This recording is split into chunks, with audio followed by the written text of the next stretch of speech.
Hey guys, welcome to episode 10 of Teens and Faith Catholic Conversations. I'm your host Annie and I'm joined by my co-host Gianna. Hey, what's up? So before we get into this episode, we wanted to start off with our prayer.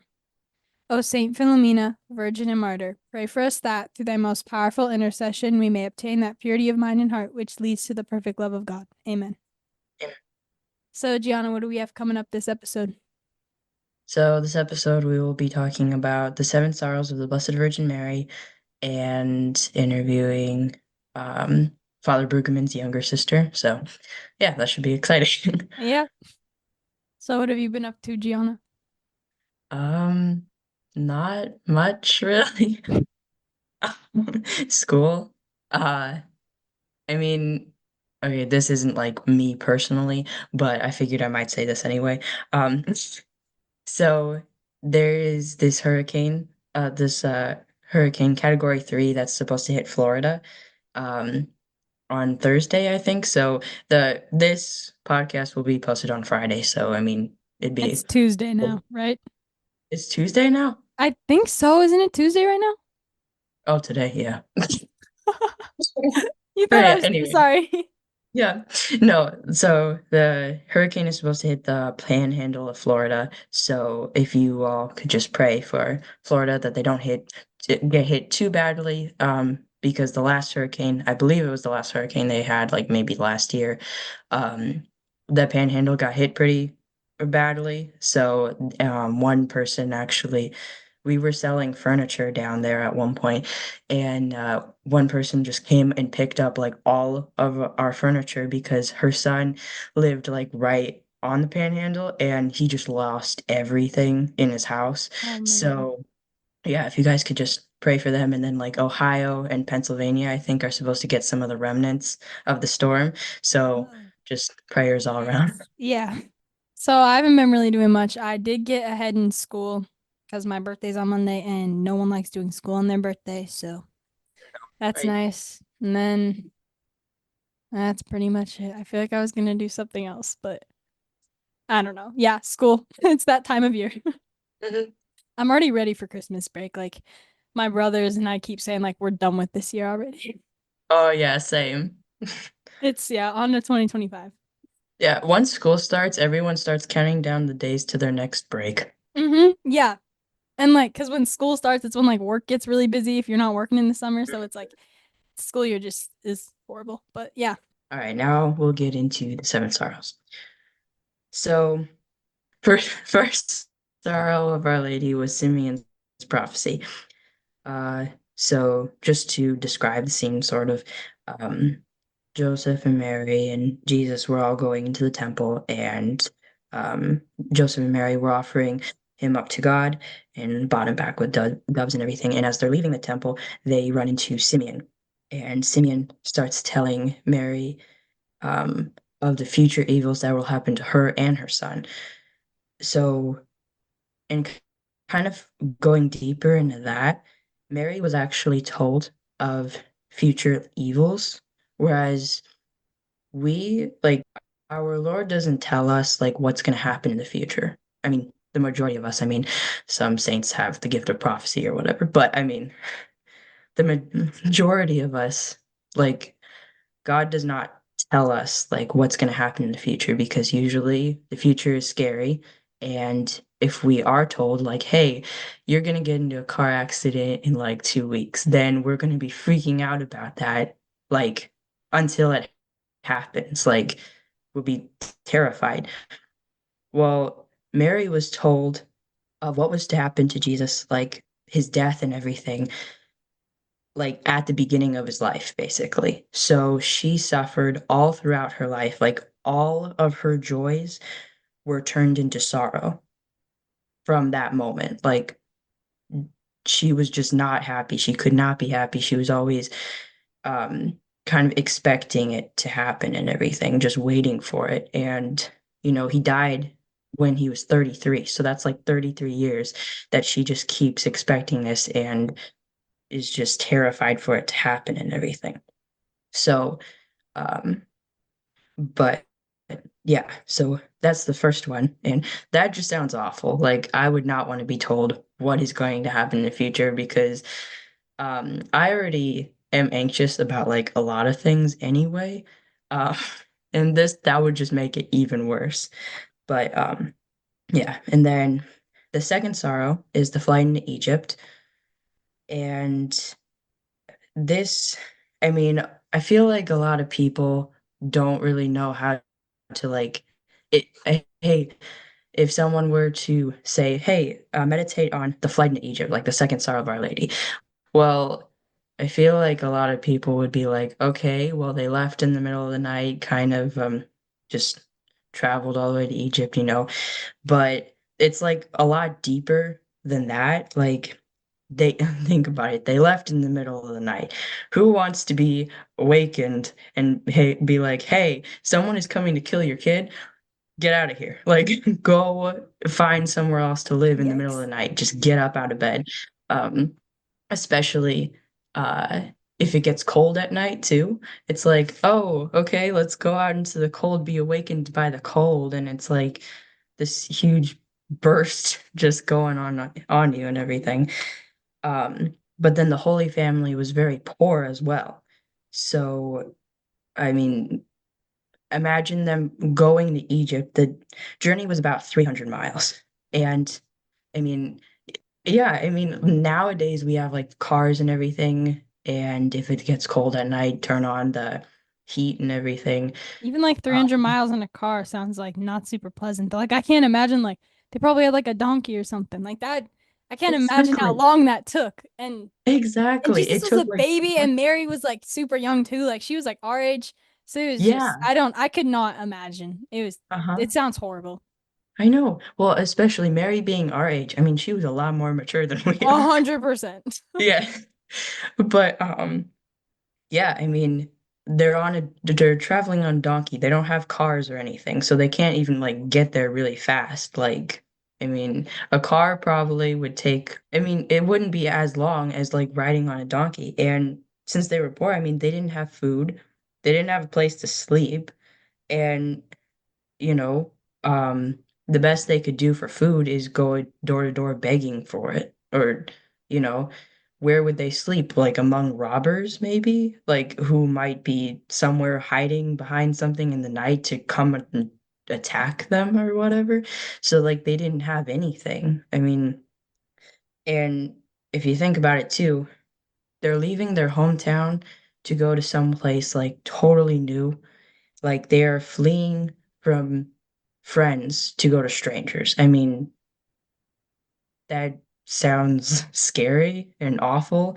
Like you are running away from friends who like betrayed you, I guess, and you're going to someone else who you don't even know, and you don't even like it's a whole new country, so you don't know any of what they might do as like traditions or like their culture. You're not used to it or anything. Mhm. So it was just a lot to take in and everything. So, um, and then the third sorrow of Our Lady was Jesus was lost in the temple. Um, this what Our Lady said this was her worst sorrow because she wasn't with Jesus. Um, like she went 3 days without knowing where he was. And as a mother, that's scary when you're being separated from your child and you have no idea where they are, especially back then if they didn't have, like, I know this is like really modern and everything, but if they didn't have phones or like, and a way to track someone, whereas now, um, let's say you're a little older and you have a phone or something, and like your parents actually have the ability to track you and like try to find you that way at least, or like, call you. Mhm. Um, Or like gizmo whereas back, gadgets, like even like little kids have like those. If you've ever heard of yeah, them, exactly. Or like one of those walkie-talkies or something if you carry carry a that around walkie-talkie with around. you. Yeah.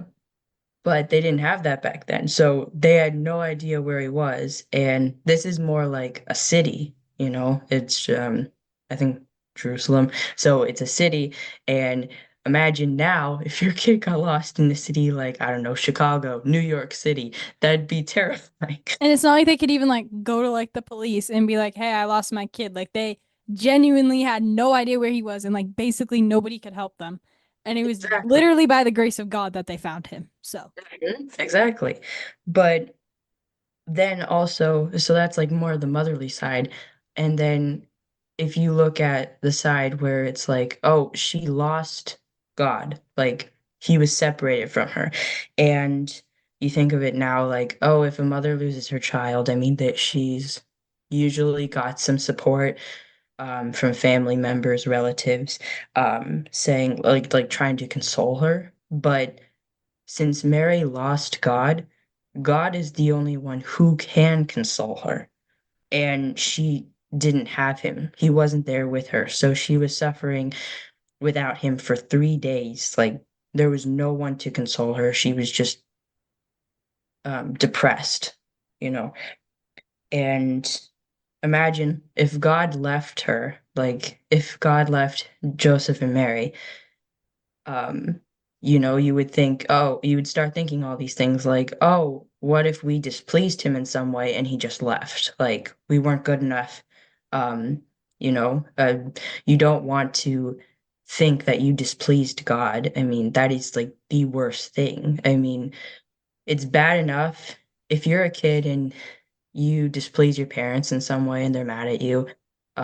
You feel bad enough about that, but to displease God, that's even worse, like a whole nother level of things. So, yeah. And the fourth sorrow of Our Lady was the way to Calvary.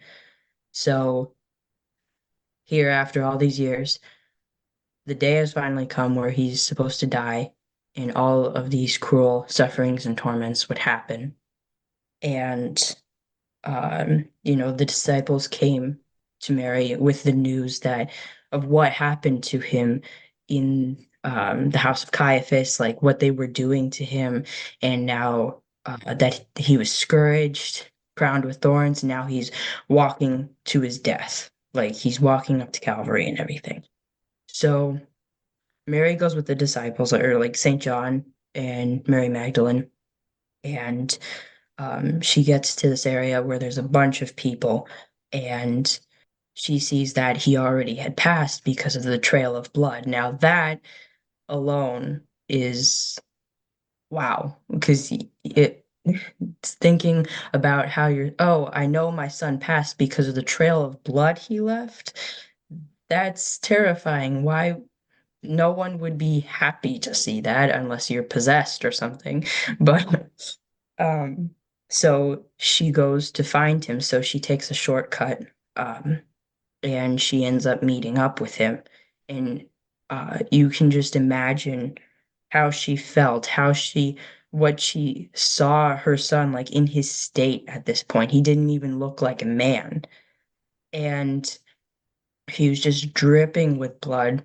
Um, all these wounds, at least in the Passion of the Christ, his one of his eyes um was like because of how many times they beat him up, it was like swollen shut or something. And then the other one, I think a crown of thorns, like one of the thorns pierced into his eye, so he could hardly see anything. Um, but and she wanted to die. Like she would much rather have died um instead of Jesus. Like she would go through all those torments instead of him. She did not want him to go through that. And even with all of her sorrow, like she wasn't even being beaten up or anything, but just by how she felt, she could have died. But she didn't by the grace of God. Um, and one thing that caught me too was so I got all of this information from the Catholic Family Podcast, the Children of Mary one, those videos. And one thing that they said in there was Jesus wiped his face to see his mother because he could not see anything. Like imagine like he's trying to see his mother, so he has to wipe his face that's full of blood, and how his eyes are like swollen shut and everything, just to see her. And the agony they would have looked at each other with, like it's just um unexpressible, undescribable. like what would have happened. So I remember like the scene from the Passion when Jesus was walking up with the cross and he met eyes with Mary. It was really like heartaching, and it was probably one of the saddest scenes from the entire movie because first of all, he's God. He didn't do anything wrong. Like he's the most innocent person ever, and he was suffering for us because we sin. And Mary knew this, and to make it worse, like it was Mary's son, obviously. So like even just like a regular mother and son, like that'd be hard enough to see, but like I can't imagine what Mary was going through at that moment. yeah. So the fifth sorrow of Mary is Mary stands at the foot of the cross. And when I was researching stuff about the sorrows, I went on IPATA and they have these really good descriptions. So I'm just going to read those because it's way better than I could have ever done. So the Blessed Virgin Mary continued to climb the mount to Calvary, following behind Jesus painfully and sorrowfully, yet suffering silently. She could see him staggering and falling with the cross some more, and she witnessed her son being beaten by soldiers who pulled his hair to force him to stand up. Despite his innocence, when Jesus reached the top of Calvary, he was ordered to confess in front of the crowd so they could laugh at him. Mary deeply felt her son's pain and humiliation, particularly when his tormentors forced him to strip off what was left of his clothing. The Blessed Virgin felt sick at heart seeing these tyrants crucifying her son naked, shaming him terribly, merely to amuse the jeering crowd. Jesus and Mary felt more disgrace than normal people did because they were without sin and holy. The Blessed Virgin Mary felt pain beyond bearing when Jesus was stretched out on the cross. His murderers sang merrily as they approached him with hammers and nails. They sat on him heavily so that he could not move when they spiked him to the wood. As they hammered the nails through his hands and feet, Mary felt the blows in her heart. The nails pierced her flesh as they tore into her son's body. She felt her life fading away. As the soldiers lifted the cross to drop it into the holes they dug, they deliberately jerked it, causing the force of Jesus' bodily weight to tear through the flesh on his hands and expose his bones. The pain shot through his body like liquid fire. He endured 3 excruciating hours on the cross, yet the physical pain was nothing compared to the agonizing heartache he was forcing to bear seeing his mother suffering below him. Mercifully, he finally died. So that Wow. description is like almost as bad as watching the Passion itself. Yeah. Hearing that Mary basically like suffered all these wounds because like just seeing Jesus suffering them as if she was receiving them herself. So Yeah, that's terrifying. It's insane and undescribable of what she suffered along with him.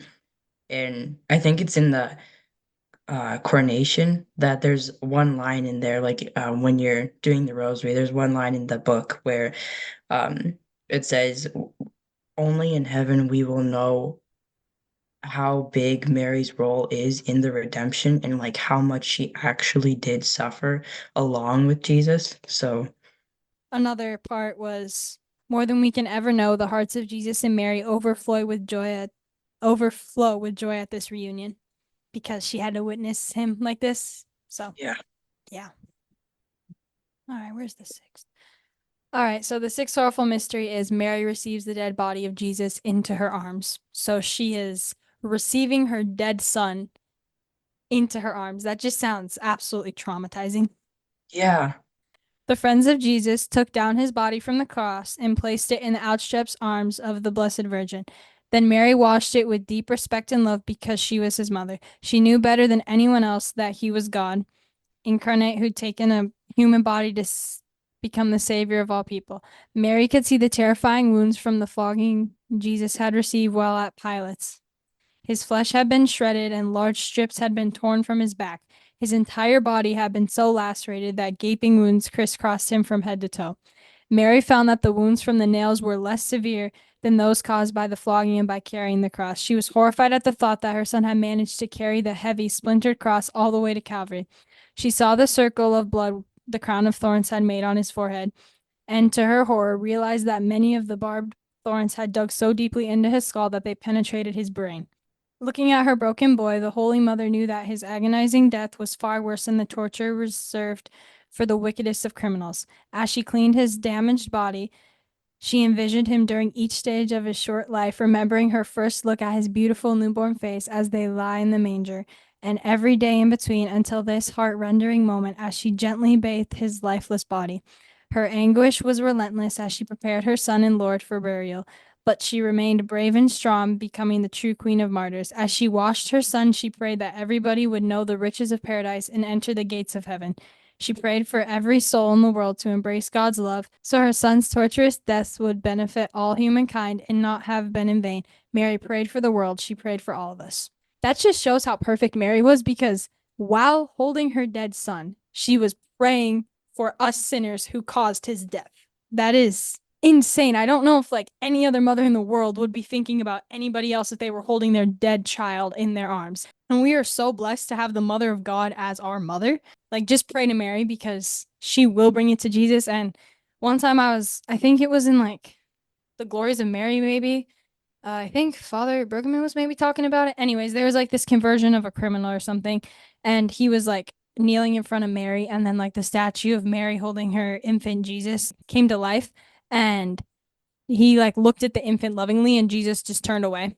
And so he started bawling his eyes out, and he was like, Mary, please tell your baby to forgive me. And then Mary asked Jesus, and Jesus was like, I can't refuse my mother anything. So Wow, that's crazy.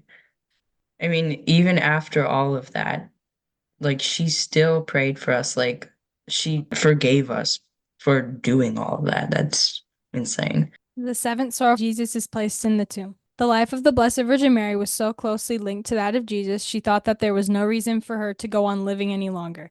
Her only comfort was that his death had ended his unspeakable suffering. Our sorrowful mother, with help of John and the holy women, devoutly placed Jesus' body in the sepulchre, and she left him there as any other dead person. She went home with great pain and tremendous sorrow, for the first time she was without him, and her loneliness was a new and bitter source of pain. Her heart had been dying since her son's heart had stopped beating, but she was certain that our Savior would soon be resurrected. And she still had to wait 3 days. Again, like she was apart from him for another 3 days. So, for the first time in the 33 years that Jesus was alive, she had to be apart from Jesus. And that just, it sounds absolutely horrible. And I can't even imagine how much she suffered during that time. Yeah, just going home and then feeling like just grieving. Like you look at people who do lose their child. I mean, they're grieving for months on end, maybe. And Like it probably does. like until they die, if you think about it. You're constantly thinking about that, like probably every day. And like, and Mary had to watch all of her son's death. I remember, like, I'm going to reference the Passion again. During the scourging, there's a part where, because Mary was watching the scourging, like on the sidelines, and there was a part where, like, Jesus looked up and he made eye contact with Mary again. And, like, the look that they gave each other was so, like, heartaching. I honestly think that, like, looking at Mary and Jesus look at each other like that is probably some of the worst parts about the Passion. Yeah, seriously. It was very good acting, though. Yeah, Like they to were so actually good. get that expression across on how they actually felt. Like, And I bet um, like even seeing how horrible it was in the movie, I bet it was worse in real life. yes, So, seriously. all right, so now it's time to interview Anna. So, can you tell us a little bit about yourself? I was raised in the country. We live on a farm of 10 acres. I'm the 10th child and out of 13th, 8 brothers and 4 sisters. Oh, I, wow. Wow. I help take care of milking the cows. I also help take care of our dogs, which just had puppies. We have sheep, dogs, cows, chickens, cats, mules, 1 goose, and some guineas. We are surrounded by trees. We have a few quads to help with the chores. What I like to do chores with is our dirt bike. We got it last year for Christmas. I'm also trying to learn how to play the violin. Ooh, My nice. sister-in-law is teacher. She played in a symphony orchestra, which is pretty cool. Oh, That's wow. Okay. great. Wow. And a lot of animals. Yeah, what's your favorite animal out of like all those? Probably the mules. Oh, Okay. yeah. Nice. So, we know that you have a brother that's a priest, and we were wondering like what's that like? It's different, but it's just I don't see them much. Just now I'm more like connected to church doing stuff. And today, another one of my brothers are going to the seminary. Oh, Oh, wow. Okay. really? Yeah, but I don't really see him much. When he was gone to seminary, I was probably only 8. Oh, wow. Also, I was talking to your brother, a while back, and he said something like, "You like shooting?" Yeah. How do you What do kind that? of? That sounds really fun. Yeah. It is. I mean, it's not that hard. I got my own, but I won it at a Whistler's Day. It was Okay. like it was a raffle. I got a 20 gauge shotgun. It's pretty nice. Wow. Yeah. All right. That's cool. Do you like forget to call your brother father, or are you like used to calling him father now? I'm used to calling father now, Yeah. because I don't see him much, so it's, it's the same. Yeah. Um, okay.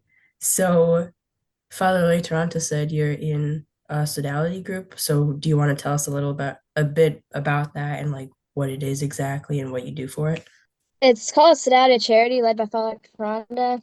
Um, the last meeting we wrote letters to the veterinarians, and we make food for people. We help work and clean in the sacristy. We we sometimes do sewing projects, and Okay. sometimes we watch a movie or Oh, that's crafts. All It's right. well, yeah, What are that's like all. the ages for that group, or like you guys all the same age? there is no ages. I think the oldest girl there is probably 16, and Okay. there's like little kids, probably 8, 7. All right. Okay, that's cool. And then do like the boys have a group of their own there too? They had like the Knights Club. It's like one day, usually a Monday. They usually go out to the park. That's the only thing I've heard of besides boys camp. Oh, okay. Have you ever been to like a girls' camp at SGG or anything? Probably went probably around 6 times already. Oh, wow. Okay. Do you want to talk a Oh, little bit about that? Because Gianna and I have never been to like a girls' camp. yeah. Um, uh, last year or this year, we just went to a park. We went swimming, and uh, the girls 12 and up get to spend the night or camp out. The girls, if like you have to be either make your first communion or 8 and over to spend the night. Okay. And 12 and up is camp out, and the little ones have to go home at 3. All right. So Okay. Yeah. It's probably a good idea. Don't Yeah. want to keep them there too long. yeah, because they're usually loud. Yeah.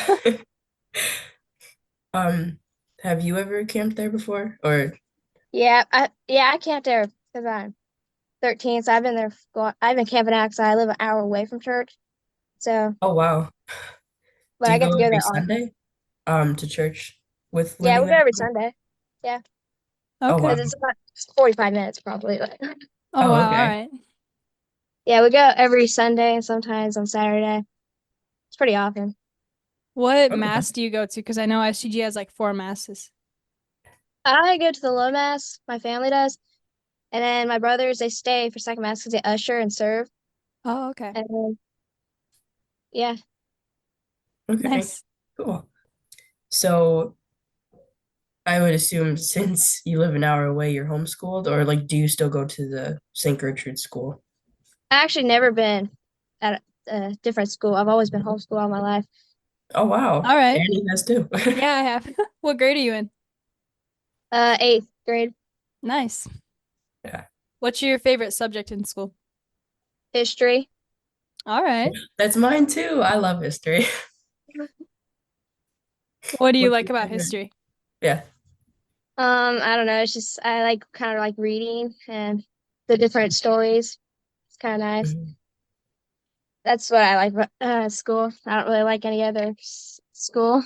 Yeah. Yeah, I only like the reading stuff. I don't get like math or anything like that. It's kind of hard. No. Me Yeah. neither. I don't like math. No. A lot of people we've met don't like math. We have had some comments from the adults though who like math. Yeah, So like I know my mom loves math, so whenever she hears like a kid who doesn't like math, she thinks it's crazy. yeah. I don't think any of my siblings like school. Yeah. I have I have one brother who likes math, and I have another one who's good at math but doesn't like math, and then I have another one who sucks at math, and doesn't like math. So, you Yeah. know, So you said you have a lot of siblings. What like number are you in that group? I'm the tenth kid. Oh wow, There's four okay. sisters under me. There was one girl and then 8 boys, and then I was the next girl. I was the girl, but the 10th.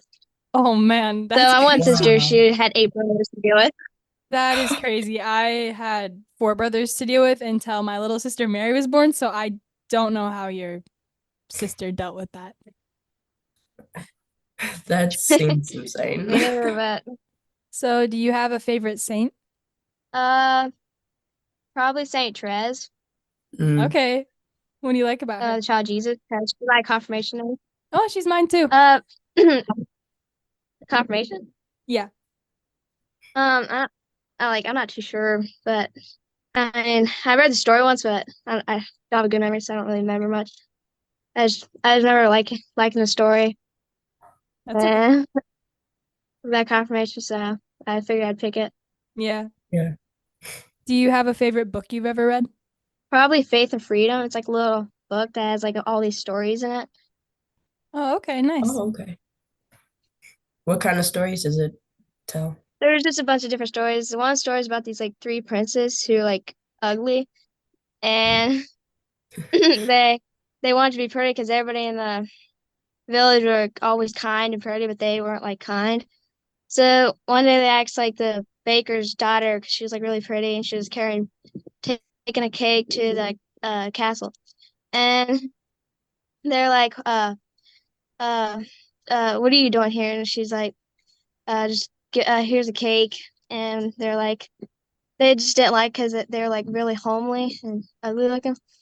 So one day they thought about going and helping others be kind because their mother said that kindness like usually helps being like pretty and you always felt better.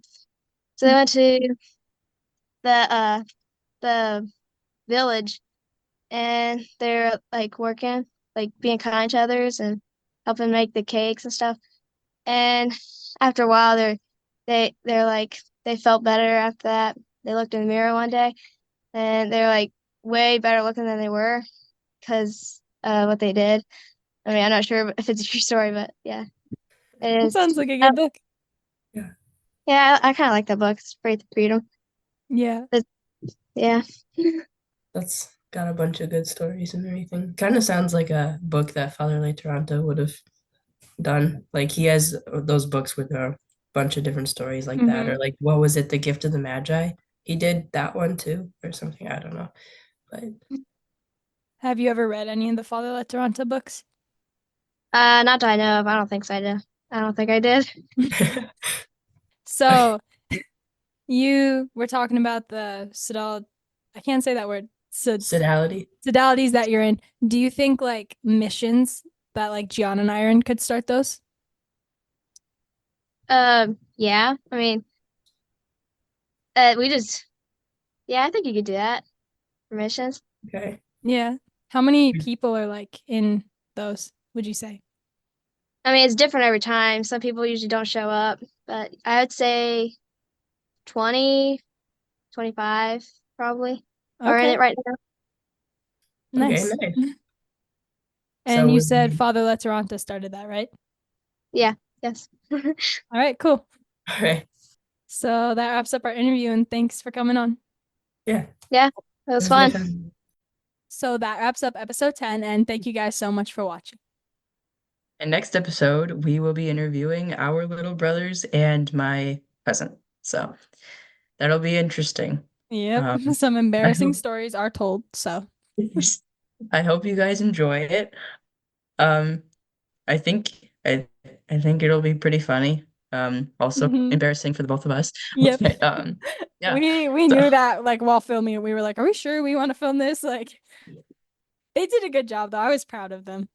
yeah, I mean, we were surprised. I mean, we had to like they would say their answer, and we'd be like, "Hold up, how did you get that answer?" Yeah, Because that was actually good. we would like Like, stop filming and be like, "We did not practice that answer, so like, good job." It was like God and Saint Philomena were like filling them with like what to say. So, yes, yeah. Yeah, and it's crazy too because they're like young. Like my little brother Benjamin was the oldest out of those three, and he's 12. So Mhm. yeah. Yeah. Yeah, and they all wanted to be on the podcast, so we were Mm-hmm. like, yeah, we'll add an episode with you guys Yeah, in. you They're can do one. not teens, but I mean, they really wanted to be on. So, yeah. So at the end of this episode, as you'll see, we are going to flash up all the pictures of the drawings of Saint Philomena, and we will announce the winner next week. So thank you for anybody who sent those in. We loved seeing them. They're all so good. So Yes, they were. all right. So as always, God bless and Saint Philomena, Powerful God, pray pray for for. us. All right, so now we are going to show all of the St. Philomena art contest drawings up on the video, and I will tell you who drew them. So the first drawing was drawn by Bridget. All right, the next drawing was drawn by James. This next one was drawn by Leah. This one was drawn by Mary. And then I promised my 3-year-old sister Lucy I would put hers on the screen. I don't really know if she knew what she was doing, but this one was drawn by Lucy. So there you go, Lucy. This one was drawn by Zeta. This one was drawn by Ruthie. This one was drawn by Ivy. And this one was drawn by Sienna. This next drawing was drawn by Abigail. This drawing was drawn by Isaac. And this last drawing was drawn by Ruby. All right, so those are all the drawings, and thank you for all the submissions we got. We really love them. And yeah, I hope you guys have a great week, and we will announce the winner next week, and God bless.